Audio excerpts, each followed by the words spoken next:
Hey, it's Rebecca, and you're listening to the Hike Like a Woman podcast. This is the weekly show where we talk about all things adventure travel, and I give you a little glimpse into the behind the scenes here at Hike Like a Woman headquarters. Thanks for joining me and enjoy today's episode. I could talk for days and days and days about adventure travel. I could talk for days and days and days about the benefits of adventure travel. I could talk for days and days and days about why I think that every person needs to have a line item in their budget dedicated towards adventure travel. I just think adventure travel is huge. It's a huge part of my life. And really, it started before I had children. My husband and I were super adventurous. We went on lots of adventures together, kind of local adventures, bigger adventures. We were both Army officers, so like life was a big adventure at that point. But then we did the typical thing. We had a baby. We got busy with our careers. We were trying to save money, and my husband was going to law school, and there was just like a lot going on. And because we didn't have the budget, because we didn't have the time, adventure travel kind of took the back seat. Like deep in the back of my soul, I've always been a very adventurous person, but it actually wasn't until after cancer and after I sold my outdoor retail store, after I sold my ski shop, that I was like, you know what? It is a big, big, big, beautiful world out there. And the future is so scary and so uncertain. Like, I'm going to see it all, and I'm going to see what I can now, just because I don't know if I'm going to be blessed with a healthy retirement at some point in my life. And so adventure travel has been a crucial part of our lives. And it actually started in not too long ago, in April of 2023, when my husband and I took a trip to Costa Rica, and we went whitewater rafting, we went ziplining, we went rappelling, canyoning, we went horseback riding. Like, we took a purposeful trip to Costa Rica for the purpose of adventure travel. And it really just kicked off this bug, it rekindled, it relit this fire that we both have toward adventure travel and adventure tourism and ecotourism. And now, as we look forward to like our kids growing up and getting out of high school and getting to a place where our finances are taken care of, we're looking forward to having the opportunity, hopefully someday, to go and travel to different countries and spend extended periods of time learning and really being immersed in different cultures and different customs. And here at Hike Like a Woman, as you know, we lead group trips all over the world, from Kilimanjaro to Costa Rica to Iceland to Utah, Kilimanjaro. I already mentioned Kilimanjaro because that's a big one. Patagonia, Peru, Alaska, all of these amazing, incredible places. And today I just want to share a few of the benefits that adventure travel has brought into my life since I've made adventure travel a priority the last year and a half, almost 2 years. So the first benefit that I've noticed is that I have been less stressed out. That doesn't make any sense because sometimes travel can contribute to a whole lot of stress. And sometimes the money that we spent on travel and that we currently spend on travel can also cause some stress. But overall, I would say in general, I'm less stressed out and I'm more happy when I have a big adventure on the calendar.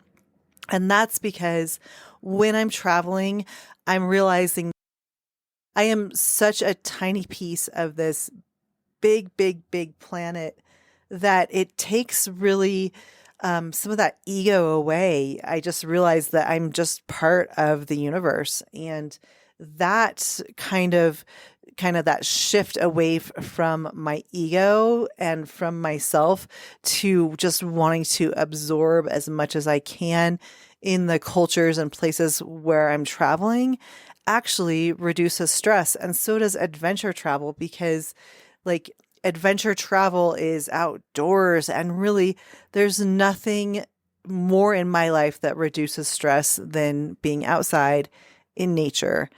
That's so important. So I've seen a huge amount of stress reduction in my life when I have a big trip on the calendar and when I'm actually traveling.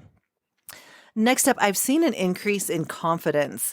And this is not like ego or arrogance, but this is just confidence.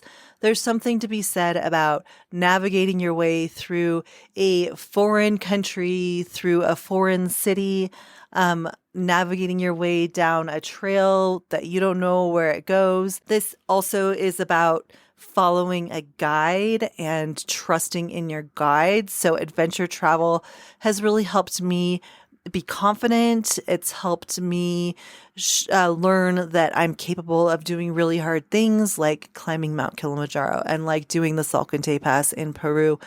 And also it's taught me to trust people who I put in a leadership role. So to trust our guides and trust that they have our best interest at hand. Another benefit of adventure travel that I found is that it really lifts my mood. It lifts my mood. It makes me happy to learn about other people and customs and cultures and ways of life. Plus, when we're outside and we're moving our bodies, we're experiencing new things. We're immersed in this beautiful nature. We're taking in beautiful scenery. It just gives us that hit of dopamine that is like nature's way of saying like, yeah, you've got this, girl. And I love that natural mood lifter that is provided when I'm on an adventure trip. For me, adventure travel is also a chance to build these lifelong friendships. At Hike Like a Woman, we say a lot that we start every trip as strangers and we finish every trip as friends. And that is 100% true, because when we are sharing something like camping in the rain or climbing up a really hard mountain or hiking down a really hot, dusty, dry road in Peru, like it's that shared, I don't want to say suffering, but sometimes it's suffering. So it's that shared experience that really helps us to build those friendships. When we're in the backcountry with other women, all of that other stuff doesn't matter. Nobody cares if you're wearing makeup. Nobody cares how big your house is. Nobody cares what car you're driving. No one cares what your spouse does for a living or what you do for a living. Nobody cares about any of that stuff that's so shallow and so superficial, yet such a big part of our society. Like all of that is stripped away. You are you. You are who you are when you're out in the backcountry. And that just sets the stage for cultivating really, really authentic friendships. And I've found that those friendships in my life aren't just with people who are on a group trip with me, but it's friendships with guides like John, my head guide on Kilimanjaro. He's my friend. And I consider him a friend. Tina, who guided us in Peru, she's my friend. Lana, who guided us in Yellowstone, she's my friend. Like all of these amazing people who help and support us along the way, those become friends. And I think that's so beautiful and so powerful. And those are friendships that can only be formed if we're willing to actually like get on a plane and leave the comfort of our own home. The next benefit that I found is something that I've talked a lot about recently, something that I'm doing right now, actually, and that's a digital disconnect, a digital detox. When we are traveling, it's pretty easy to ignore social media. It's pretty easy to put an out of office reply on our email. It's pretty easy to disconnect. And I think that is a fantastic thing. And I would much rather spend time stargazing or seeing a beautiful mountain or a cool historic or cultural place or walking through a museum or sitting around a campfire and roasting marshmallows and drinking wine than I would sitting in front of my phone scrolling endlessly. So I love the digital detox that adventure provides.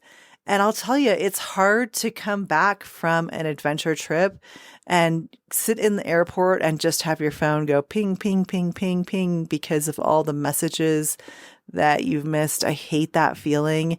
And I wish that we didn't have this computer permanently in our pocket.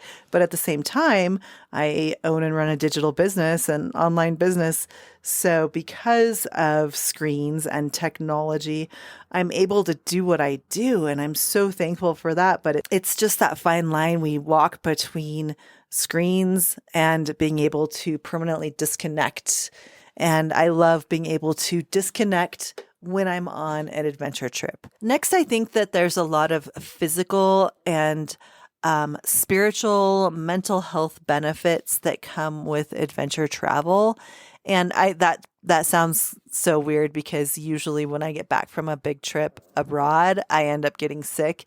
But there are some really important physical health benefits that come from adventure travel. I mean, adventure itself means that we're doing something, right? We're getting up, we're moving our body, we're breathing, hiking, kayaking, skiing, all of those things. Like that's all really good and really healthy for us. And it's a great way to exercise. And we all know that exercise is important to improve our health and longevity, but adventure travel is really just a good excuse to move your body when you're traveling. And I love that. Next, when we were in Peru, we spent a whole day before we headed out on the Salcante Trail learning about the Incan culture and ancient Incan civilizations and I loved that opportunity and I love the opportunity to learn more about different cultures when I'm on an adventure trip. Cultural enrichment is another significant part of adventure travel that I love. I don't want to come home with just a bunch of souvenirs in my pack. I want to come home with new knowledge, insights, experiences. And I believe that adventure travel is a great way to learn about different cultures and to broaden our perspective and to challenge assumptions that we have about other cultures. I also love that adventure travel forces us to grow as a person. It forces us to face challenges. You know, when I think about challenges, I think about summit night on Mount Kilimanjaro and how much growth I personally experienced when I was on that climb. And I think about learning how to be comfortable stepping out of our comfort zone. It's one thing to just step out of our comfort zone, but what if we can comfortably step out of our comfort zone? That is really, really huge.